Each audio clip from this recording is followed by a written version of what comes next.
The 1975 Corvette is one of the most beautiful cars ever bolted together in America.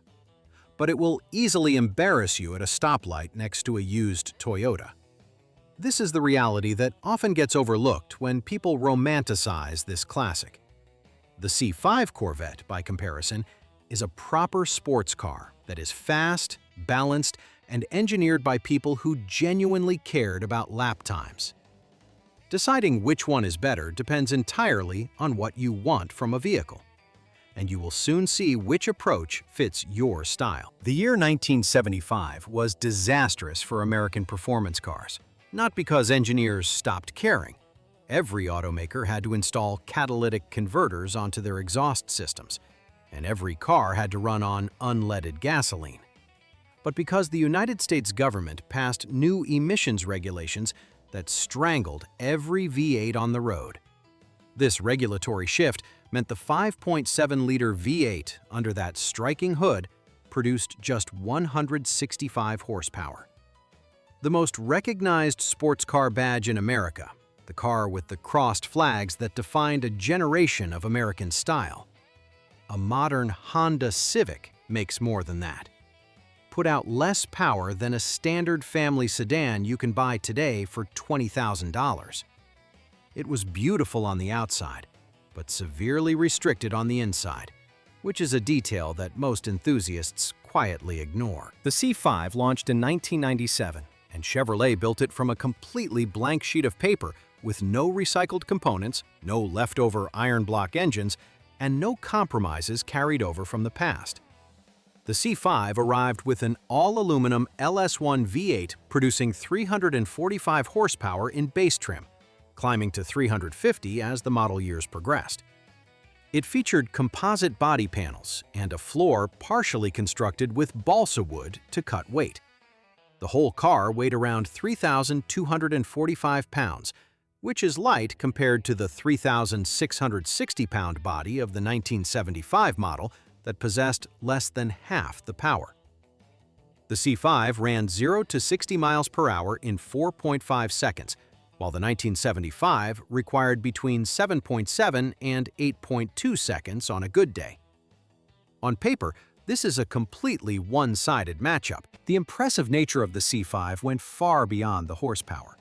Chevrolet engineers placed the transmission in the rear of the car, directly ahead of the back axle, which gave the C5 nearly perfect weight distribution of roughly 50% over the front wheels and 50% over the rear. When you push a car with that balance into a corner at speed, it rotates cleanly and handles beautifully. Road testers in the late 1990s compared it seriously to the Porsche 911, not as flattery or a marketing trick, but because the lap times justified the conversation. A base Chevrolet Corvette could match a Porsche 911 at a track, which is a fact that many enthusiasts still overlook. The daily driving experience in a C5 also deserves substantial credit, featuring air conditioning that works properly, comfortable seats for long highway trips, and fuel economy approaching 28 miles per gallon from a V8. The LS1 engine is highly durable, and owners routinely drive these past 200,000 miles without a rebuild.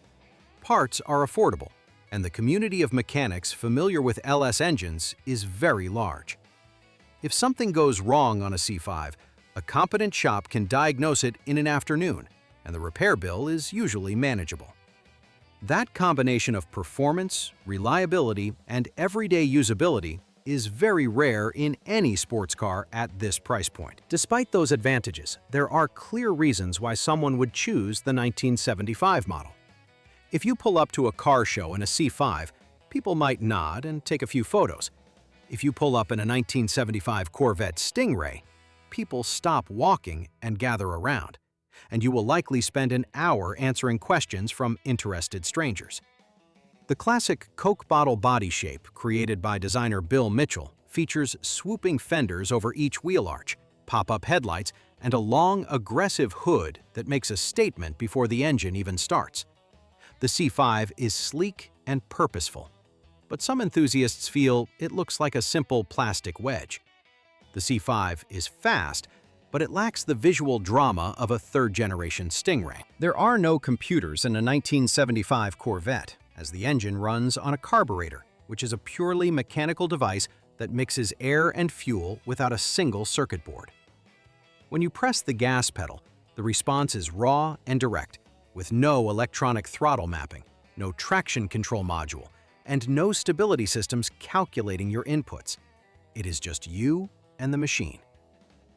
Even with the power limited by those 1975 emissions regulations, a healthy 350 small block produces a mechanical growl when you open the throttle.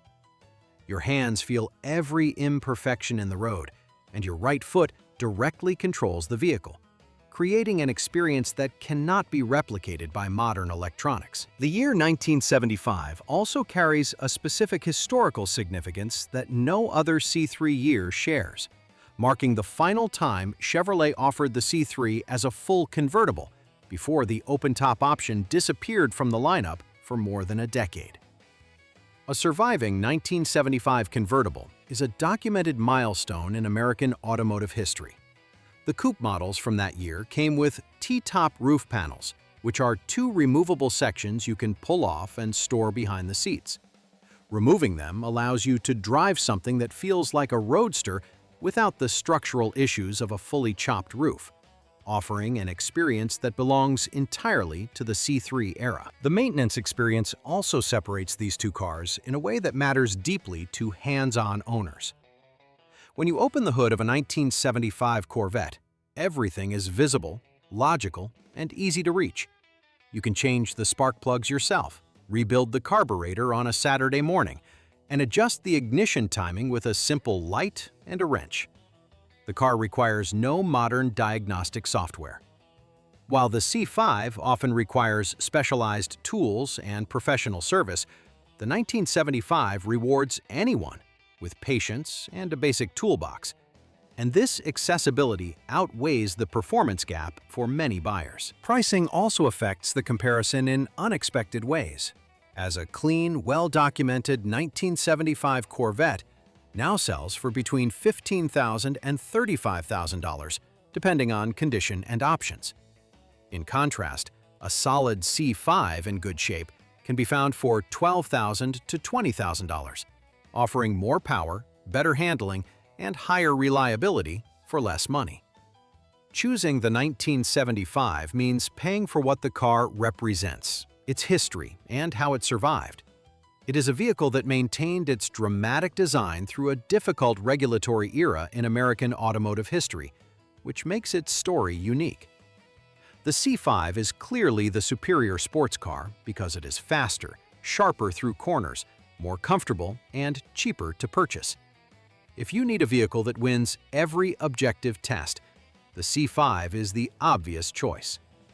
However, the 1975 Corvette offers a much better story. When you park a 1975 model at a gas station, you will often return to find people gathered around it, which rarely happens with a C5, as the older model carries a presence that performance numbers cannot measure. Choosing between them depends on your priorities.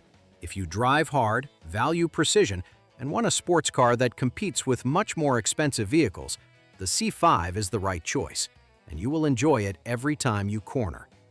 If you prefer a vehicle that draws a crowd, smells like classic machinery, demands your full attention, and offers no apologies for its performance limitations, the 1975 model is the proper option.